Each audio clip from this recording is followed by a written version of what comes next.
Hey guys, Randy Kennard, welcome back to Saturday Station Farm. So the plan was to have this store all roughed in, ready for the state to come in October 1st. Might have been a little ambitious. As you can see, we've only gotten as far as getting the earthwork done. Still waiting on the pipes, the materials. So today we're on to framing. So check this out. Normally when you're running your normal building, normal stick and frame building, you get your sheathing that goes straight up, covers the whole building, and then you actually build eaves to bolt on, nail on to your structure.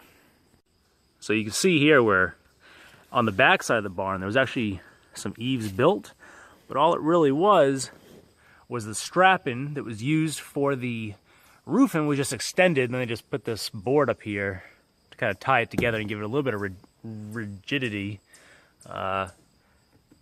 Normally you'd actually build your stringers like they would sit normally, make like a box and just bolt the whole thing up there, and the sheathing goes over the top. Whereas this is a barn, this is, well, I don't want to say corners were cut, but there's a little bit more leeway with it than a house where you're going to seal it up airtight. So you can see down here along the bottom of this sill plate that it is rotted right out. Alright, come all the way up to the top. And that top plate had rotted out and broken right off as well. And where that's broken off is actually roughly where our bottom plate is. So, everything's going to be cut out of there. Probably come back 4 feet, probably just, probably, let's see, 2, 4, 6 feet to this post here. Box this whole thing back in. And actually I'm going to extend those top plates out 6 inches so it falls back over our wall, and then go out another 18 inches so that my stringers, when we extend the roof line, can just rest on top of them. Pretty similar to a post and beam building or other barns we built out of round logs, if you've seen any of those we built. So on the front of the barn, they, like we said before, and you've probably seen before, they had that fake wall going up and then it was just flashed off. So where there'd normally be an overhang and an eave to keep water away from the building, there was just a straight flat wall. Right, and it just went straight up.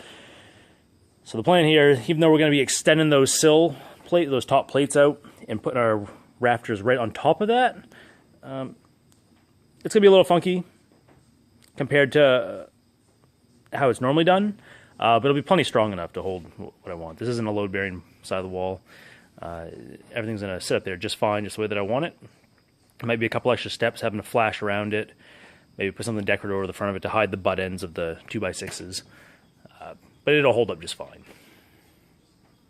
And I'll just show you this side over here. It's kind of the same thing, but the rot on the bottom sill wasn't quite as bad, but I'm going to build a little box, comes all the way up. Let's see if I can stand on this rickety old little ladder.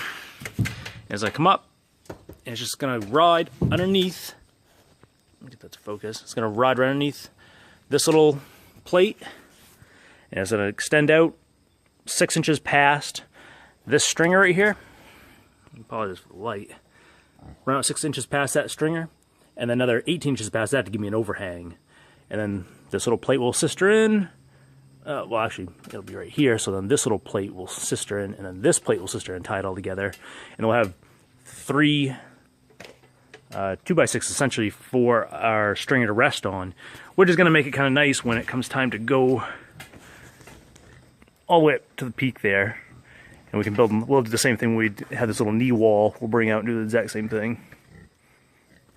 And there you can see across when the 2 posts line up, and you can see that sill plate on the ground. Well, there should be a wall there. So where this vertical post is that we're looking at, that should have actually been set over 6 inches onto that sill plate when this was originally built. But once again, it had that false front fake wall on here. So we're kind of building this little funky with a kind of a combination of stick-built 2x6s, and we're going to build a bit of a carrier beam across the front, and kind of a carrier beam across from that beam to where I'm at now on each bay, but also have some stick framing in there so we can attach our sheathing and our drywall and put our insulation and do what we have to do. So, ways to go. We're waiting on the loan from the bank because the original plan had been to bootstrap this whole thing, but I have no money. So we applied for a loan. We're waiting on it. In the meantime, We got all this free wood that was given to us. It's all through here. Just pulling nails today and putting up what we can. Time to get back to work. Thanks for watching, guys. Bye.